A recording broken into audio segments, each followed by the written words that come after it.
Hi, and welcome to another episode of Hot Takes with me, the Silver Fox. And once more, the left is eating itself.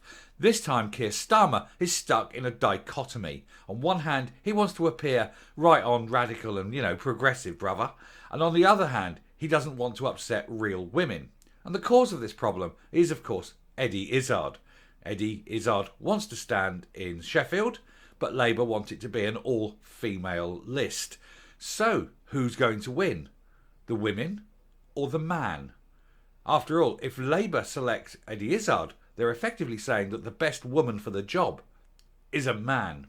And how will that look in their ranks? Well, Rosie Duffield, Labour MP, has threatened to quit the party if it happens. Let's look at this article. So, Kier Starmer refuses to say whether comedian Eddie Izzard, steady on, comedian, bit strong, would qualify for an all-women shortlist after Labour MP Rosie Duffield threatens to quit over the row. Kier Starmer refuses to say if Eddie will be on the list. The comedian is hoping to be chosen as a Labour's candidate in the central Sheffield seat. Canterbury MP Rosie Duffield has threatened to quit the Labour Party as part of the row. Now, Rosie Duffield, one of the very few Labour MPs who I actually admire. She's one of those, she's that rarest of gems. She's an honest MP. She is very much pro-women's rights. She's got, how do we put it? She's got her opinion and she sticks to her guns. She doesn't sway in the breeze, she's an absolute, true to her convictions MP, and they are so rare these days that they, when you find one, you should, cherish them. And so, she's made on many attempts, to try and sort of say that it's wrong, you shouldn't be doing it. So good luck to her. Let's see how this all pans out. But anyway, getting into the article. So Kier Starmer today refused to say whether comedian Eddie Izzard would be allowed onto an all-women shortlist as part of his bid to become a Labour MP. A row is brewing within the Labour Party after Izzard this month launched a campaign to be chosen as the party's candidate for Sheffield Central ahead of the next general election. The 60-year-old, who's previously spoken about his gender-fluid identity and requests to be referred to with she and her pronouns he can request, I've got no obligations to comply, said he was the right person to represent the South Yorkshire city. I don't think so, mate. You're a bit weird, and the people of Yorkshire, I happen to know, tend not to be weird. They tend to be very grounded people. Labour's Paul Blomfield, the incumbent MP, announced in February he was standing down at the next general election after 12 years in Parliament. Although a formal process for choosing Labour's next candidate for Sheffield Central has only just begun. Canterbury MP Rosie Duffield has already threatened to quit the party if Izzard is included on an all-women shortlist. When he was quizzed about the row this morning, Sir Kier reputedly refused to comment on an individual case. Now, he's saying, don't talk about individual cases, blah, blah, blah. No, this is a very important case, Sir Kier Starmer. What you're saying is you are too frit. You have not got the spine to answer the question because you know that whatever answer you give will be the wrong answer. Yes, Eddie Izzard should be on an all-women shortlist, even though he's a man. Wrong. The women will say, hang on a minute, he's a man. Why are you thinking that a man can do a job better than a woman? Are you saying that men are better than women? That's the argument that will go down if he says yes. And if he says no, it's like, oh my God, the tiny minority of screaming trans, we call him an islamophobe. Because the man has no spine. He cannot take a stance. He has to keep his arse cheeks firmly clenched on that fence. He won't come down one side or the other. And that's a sign of a weak, vacillating man. And to be honest, do you want a weak, vacillating man as PM? Stick to your guns, Kier. Pick a side, stick with it. Anyway, he says, I'm not going to discuss individual cases, he told LBC Radio. I know Rosie Duffield's position. My position is as I've set out. He has not set out a position. He's lying again because he has never set out his position. He says, for 99.9% of women, it's a matter of biology. I completely support that. There is a small percentage who struggle with their gender, and I'm not going to simply put that on one side and ignore that. That's exactly what you're doing, you asshole. You are saying, I'm not answering this question because I can't answer the question. I'm going to ignore the question. You saying you're not ignoring it by ignoring it. You weak, weak, spineless, greasy oaf. And there he is, that strange mentally ill man who somehow thinks he's a woman and is trying to convince us that that is the face of a woman. That is the face of someone who needs deep psychiatric help. And there's Rosie Duffield. God bless her. One of the few of the good ones. And there's the mouth behind her. Anyway, if the Labour leader added to suggestions the party would no longer be able to impose all-women shortlists, as it has in the past, as more than half of its current MPs are women. He said it's been reported that Sheffield Central will be an open selection between possible Labour candidates for this reason. So Kier said, we do have all-women shortlists, although there's some issue over all-women shortlists that's got nothing to do with this conversation, which is that once you've got, I think it's your 50% equality, then there's an argument about all-women shortlists anyway. Quite right. In fact, there shouldn't be all-women shortlists. This is nothing anti-women. This is not there.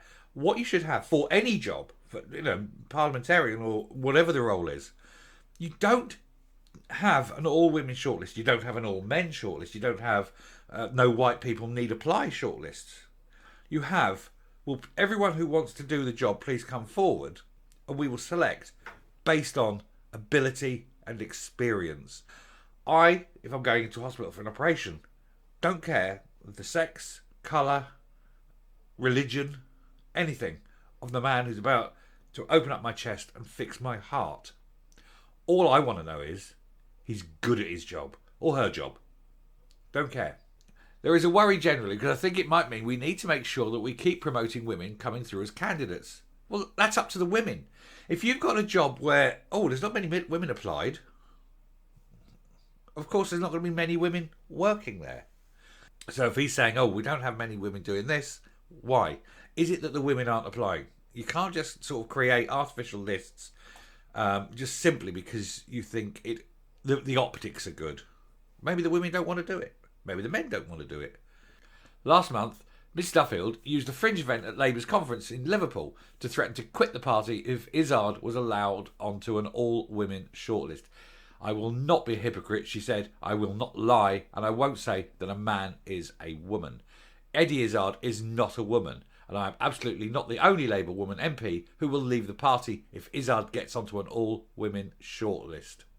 Sir Kier was quizzed about the row when a Labour Party member called into LBC radio to challenge the party leader on women's rights.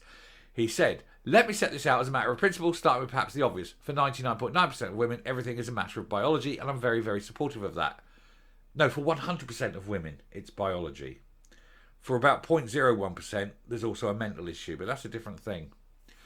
We've been the party of equality for women for many, many years. Strange that. Never had a female leader, never had a female Prime Minister. Tories, on the other hand, have 3 of them. So your claims of equality in the Labour Party, they kind of stink a bit of bullshit here. Anyway, he says, I also believe strongly in the Equality Act, and that means safe spaces for women. And yet you're the ones pushing for men to be allowed into women-only spaces. I myself worked hard when I was the Director of Public Prosecutions, the man who refused to prosecute Savile, on issues of V against women and girls. So I've seen firsthand how important that is. But what I wouldn't leave out of the account, he said, is that there is a small percentage, a small group of people who do not identify with gender they were born into, and they go through a huge amount of stress. Whether they identify with it or not is immaterial. I don't identify with anything means nothing. What you are is all. And if you're born a man, you're a man, and you will always be a man. What you think does not change the fact that you've got a prostate, does not change the fact that you've got male biology. So you can identify as anything, but it doesn't change a thing. If you talk to some of the parents of teenagers who are confused and concerned and can't get the medical treatment they want, it's not a medical problem, it's a mental problem. I think we should be compassionate and we should recognise we already have in law a place for gender recognition, and that needs to be modernised. That, in principle, is where I'm on it. But not answering the Eddie Izzard question because he's a coward. Anyway, I'm going to finish there and come up. But I will say, before I do come up, that the children gender issue is something I've got another video lined up on, because there seems to be a bit of motion towards normality in the NHS. So keep an eye out for that video. That'll be coming soon, where the NHS have basically said, oh, we might have got it wrong. But we'll have a look. Anyway, I'm going to come up, round this video off. He really has talked himself into a corner.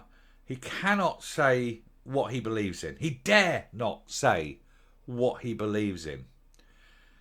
And yet, we all know that really, at heart, he's a moral coward. And he's only highlighting his cowardice. Now, I suspect if he looked deep into his soul, he'd agree that Eddie Izzard is not and cannot ever be a woman. But he dare not say it. And that's the trouble with the left. They have so many opposing views. Oh, we want to protect women, but we want to allow men into women-only spaces. How do you square that circle? You cannot square the circle. So what you have to do is you have to, in a real world, come down on one side or the other and stick to your guns. Rosie Duffield's done that. Fair play to her. I've done this. I'm always of the opinion that a man cannot ever, ever become a woman, no matter how hard he wants it. You cannot make wishes come true. Anyway, I shall stop there. Thank you very much for listening. If you like what you hear and see on the channel, please hit the subscribe button. If you haven't already, ring the bell for notifications of future output. Leave a like, leave a comment. Please share the video, and until next time, stay safe, stay well. Don't let Eddie Izzard pretend to be a woman, and goodbye.